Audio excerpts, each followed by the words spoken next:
Sejam todos muito bem-vindos. Vem conosco participar do nosso bate-papo Como Vai Você? O nosso desejo é que você esteja com saúde e que se mantenha assim por muitos anos.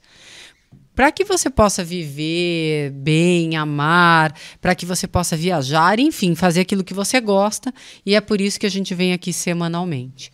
Porque a gente espera que esse nosso bate-papo aqui possa ajudar você a desejar cuidar mais de si e das pessoas que você ama. Não é isso, doutor Nassif? Sim, ter uma vida muito saudável. Como vai você, doutor Nassif? Muito bem, Manu. E você, como você está? Estou muito feliz de novamente nós estarmos aqui trazendo um recado importante para as pessoas que nos assistem. Você está preparado? Eu estou. Sempre imaginando qual será o assunto do dia, mas eu estou preparado. Eu gosto muito de surpresas, porque as surpresas pegam as pessoas bem preparadas, pegam bem. Às vezes me pega não bem preparado para algumas perguntas que você me faz que não tem nada a ver com a vida saudável. Se você concorda, depois manda um recadinho lá. Ele não se sai bem? Olha, como é bom ter amigos que vão lá mandar um recadinho bom. Ai, que bacana. Você é um renomado cirurgião do aparelho digestivo e que faz cirurgias bariátricas há quantos anos?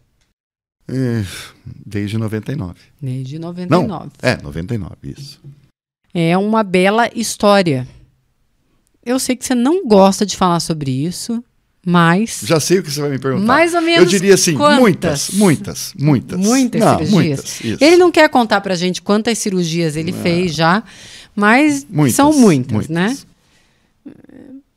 Muitas, ok. Eu não vou ficar fazendo bolão aqui, né? Tá.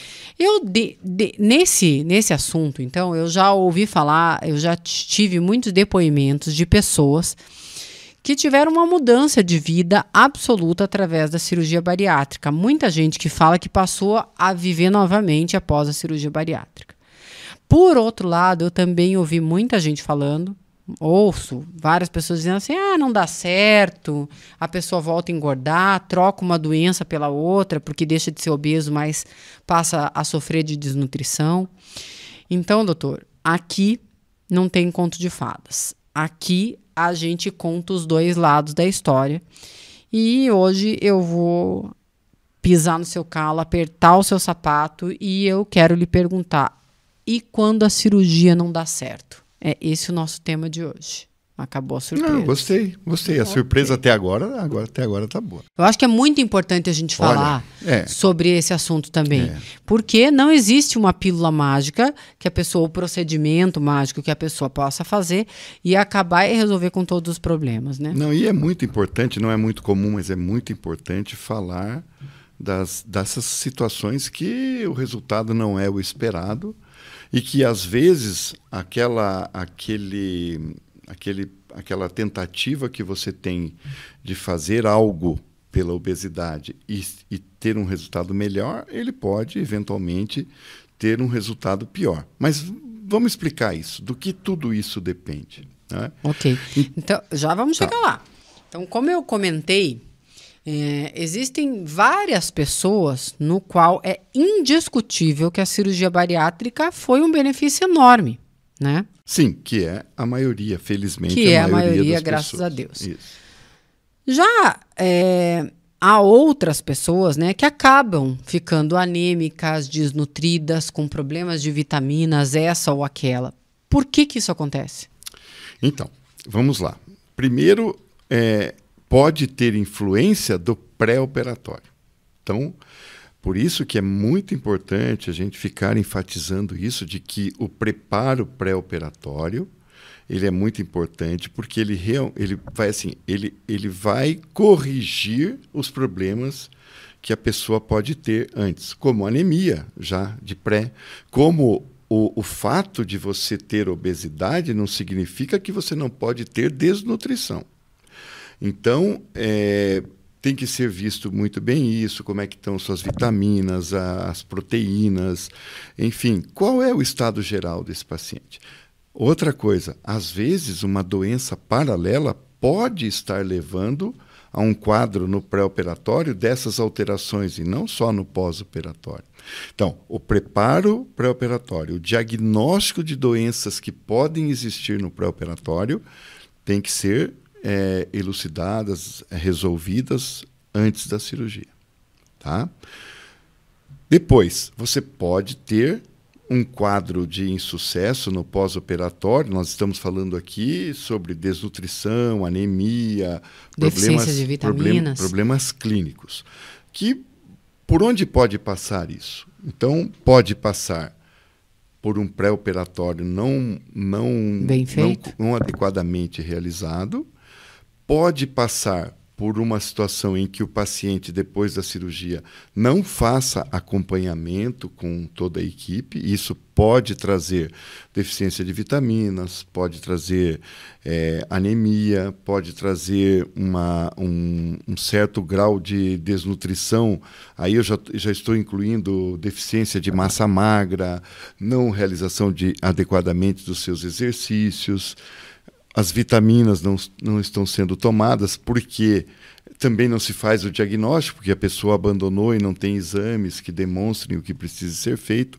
Então, essa é uma situação que passa por múltiplos fatores, mas o mais importante, resumindo essa situação, preparo adequado no pré-operatório e segmento adequado no pós-operatório.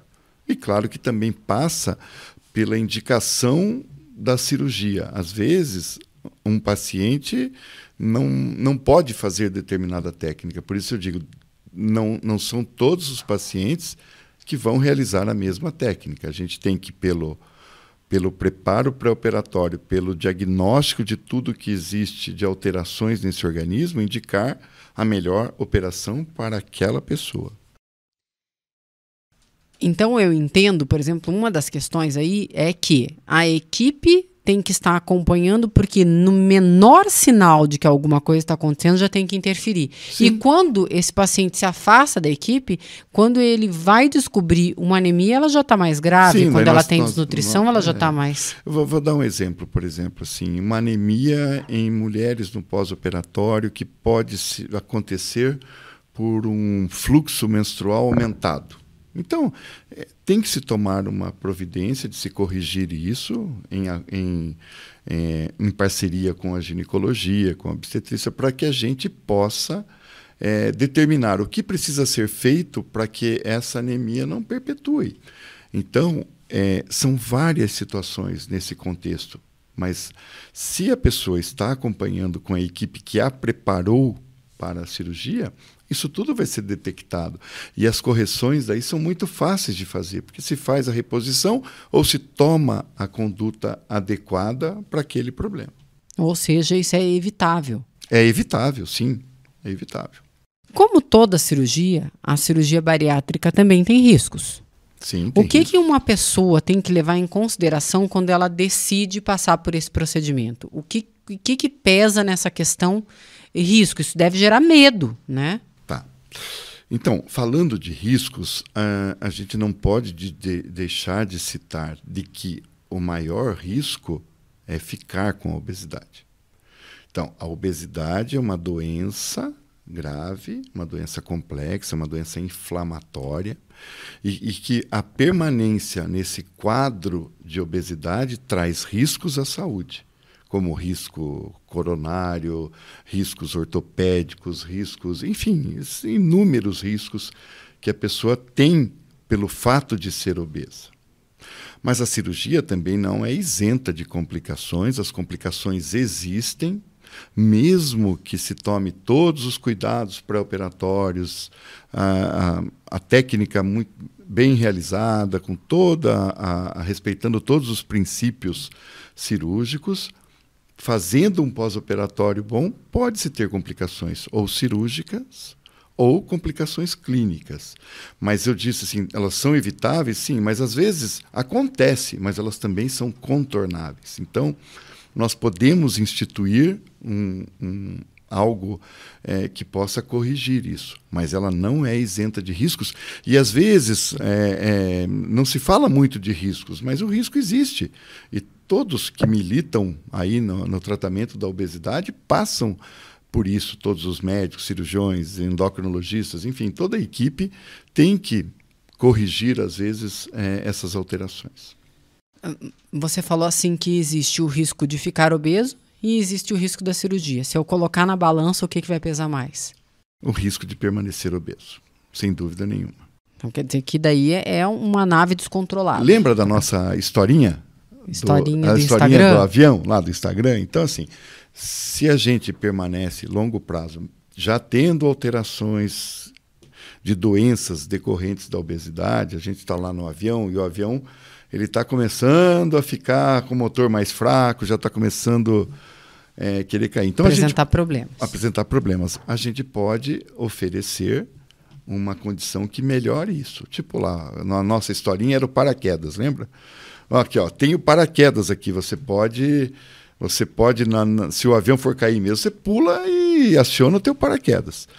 A obesidade é um paraquedas. O tratamento da obesidade é mais ou menos o nosso paraquedas. O avião descontrolado é a obesidade. É a obesidade. Então, o paraquedas é o tratamento. É o tratamento. Ou o que vai minimizar em muito os riscos de saúde. Mas aí eu completo, então.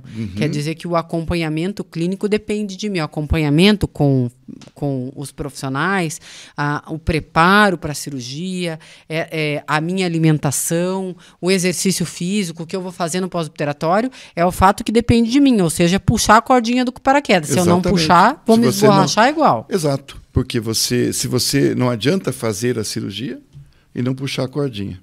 Não adianta. Aquilo que depende de mim só pode estar na minha mão. Você precisa fazer a sua parte. Mesmo com todos esses riscos, a cirurgia, eu ouço dizer que é o melhor tratamento para os obesos. Por quê? Sim.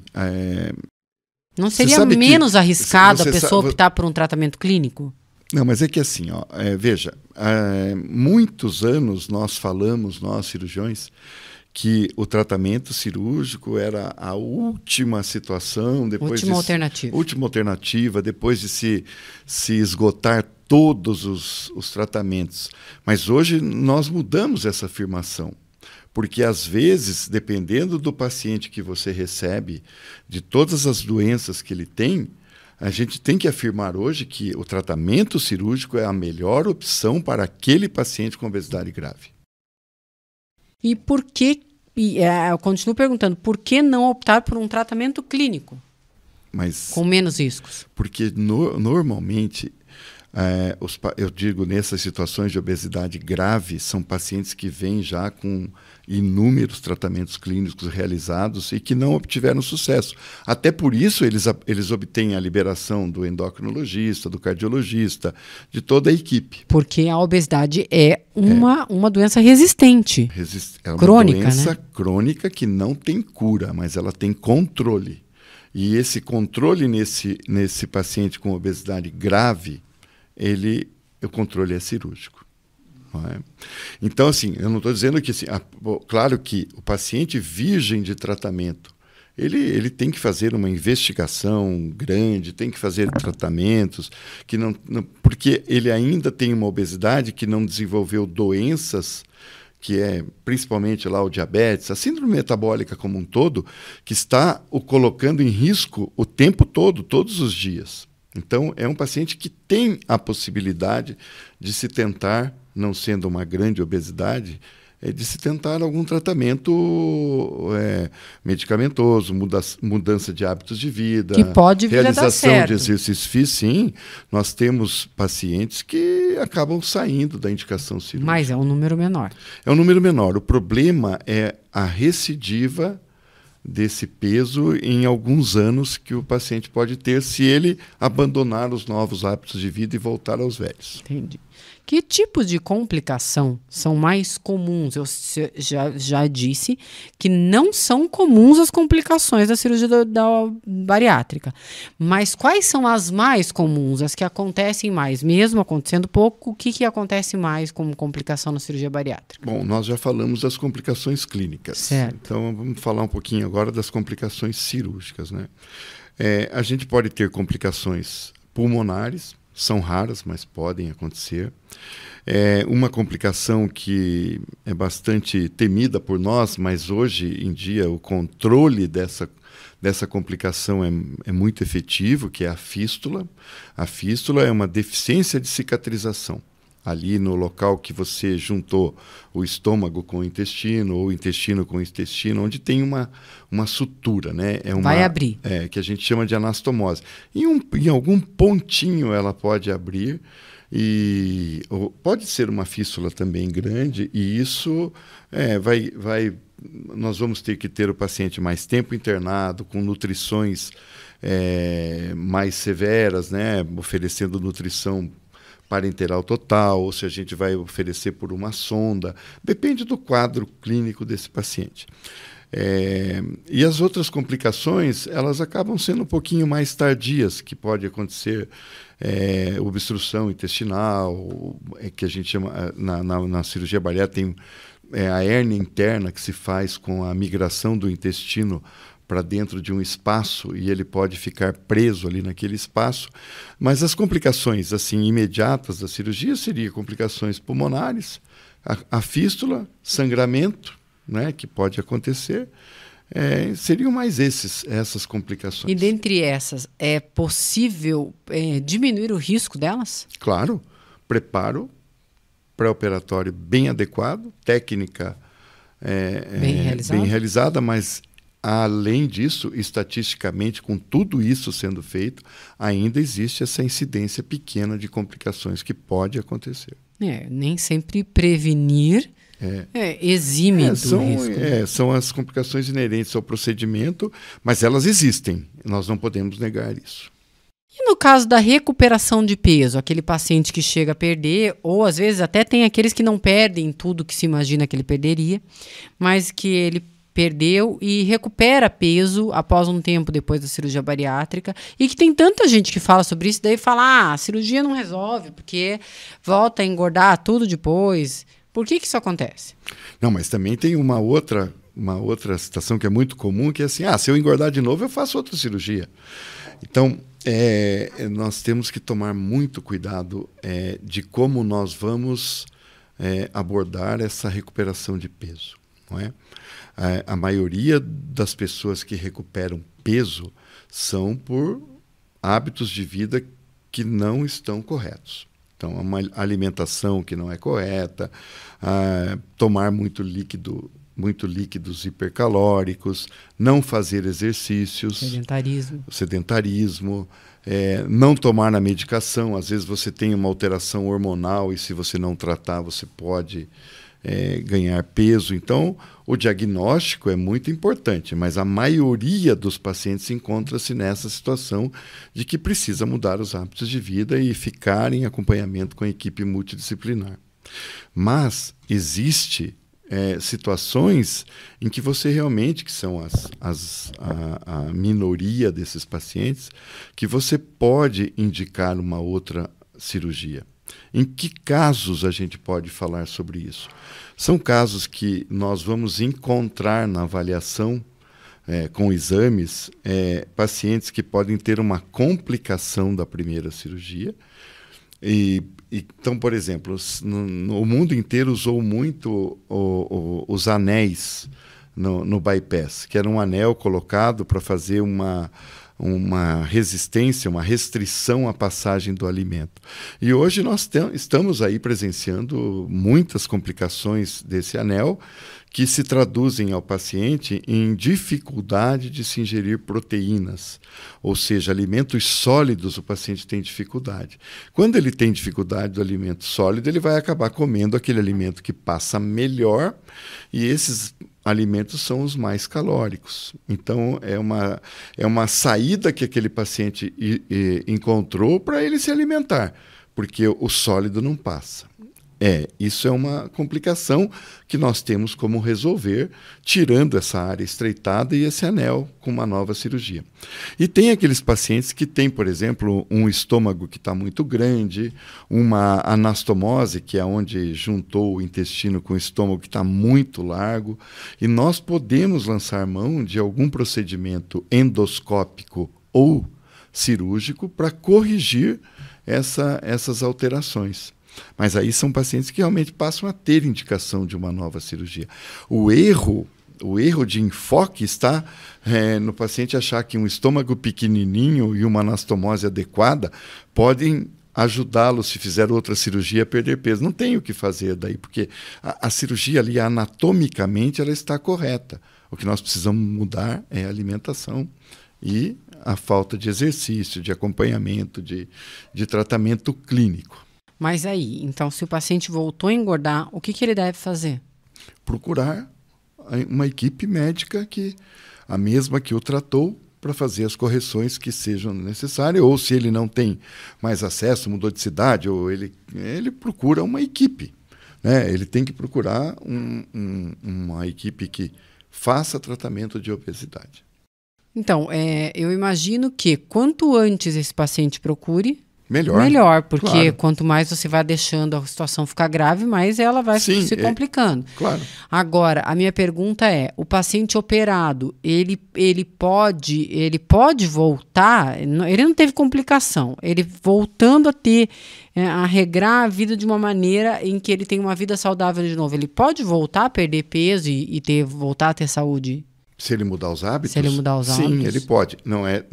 Veja, tudo que você faz depois da primeira cirurgia, mesmo uma nova cirurgia, não tem a mesma perda de peso que teve a primeira. Sim. Mas, às vezes, nem precisa operar. Você pode corrigir seus hábitos de vida e você perder uma parte adequar a dieta, peso. Mudar o tipo de... Mas, às vezes, você precisa realmente fazer uma nova cirurgia. Mas esse paciente tem que estar conscientizado de que não adianta fazer uma nova cirurgia e corrigir, por exemplo, uma complicação ou um problema anatômico, se os hábitos de pós-operatório serão de novo os errados, entendeu? Então é muito importante. A cirurgia não faz milagre sozinha. Então, tem que puxar a cordinha do paraquedas. Tem que puxar a cordinha do paraquedas. Bom, eu acho que a principal lição que nós tomamos dessa conversa hoje é que realmente com doenças crônicas, como a obesidade, a gente não pode brincar, né? E que o acompanhamento médico é para o resto da vida. Qualquer tipo de doença crônica, seja ela diabetes, seja ela renal, seja ela obesidade, qualquer tipo de doença crônica vai exigir o acompanhamento médico pela vida toda. Perfeito. O rim vai complicar se você não acompanhar a vida toda. Se você tem um problema renal, tem que acompanhar a vida toda. E isso tem a ver com todos os tipos de doença crônica. Exatamente. Muito bem colocado por você, Manu. Que bom. Que bom que a gente pode ajudar as pessoas que nos assistem, que nos ouvem, a poder buscar uma saúde melhor. Porque se tem uma coisa que ninguém pode nos dar e ninguém pode tirar de nós se a gente não se ajudar, é a saúde. Não tem quem possa fazer por nós se a gente não puxar a cordinha do paraquedas. Exatamente. Então, esse paraquedas é muito importante. Essa cordinha dele é muito importante. Porque senão a gente cai com o paraquedas na mão e fechado, né? Perfeito. E aí eu quero encerrar agradecendo e dizendo que sempre é muito bom ter todas essas informações. E porque eu percebo que tem muitos cirurgiões que evitam falar sobre essas questões. E eu acho que isso é muito importante. É importante as pessoas saberem que existe, mas que elas podem ser evitadas e que não é por isso que eu devo evitar o tratamento da obesidade, porque o problema já existe, o avião já está em pane. Tem que procurar tratamento. Sempre. Isso é muito importante a gente falar. E eu encerro, então, com o versículo de Jeremias 29:13, que diz assim: E buscar-me-eis e me acharei quando buscardes de todo o coração. Eu acho esse versículo maravilhoso, porque ele tem a nos dizer que o Senhor está disposto a nos encontrar e nos abençoar e a gente vai encontrá-lo quando a gente buscar de todo o coração. Amém. Eu quero pedir às pessoas que nos ouvem, nos assistem, que mandem perguntas, tirem suas dúvidas, estaremos respondendo o que for possível. Eu proponho que muito em breve a gente possa fazer um ao vivo, as pessoas perguntando e a gente respondendo. Isso é muito legal. Muito legal, né? Então, muito obrigada pela sua companhia. Até semana que vem. Esperamos ter lhe ajudado a entender um pouquinho mais sobre a cirurgia bariátrica e as suas complicações. Que bom. Tchau, gente. Tudo de bom.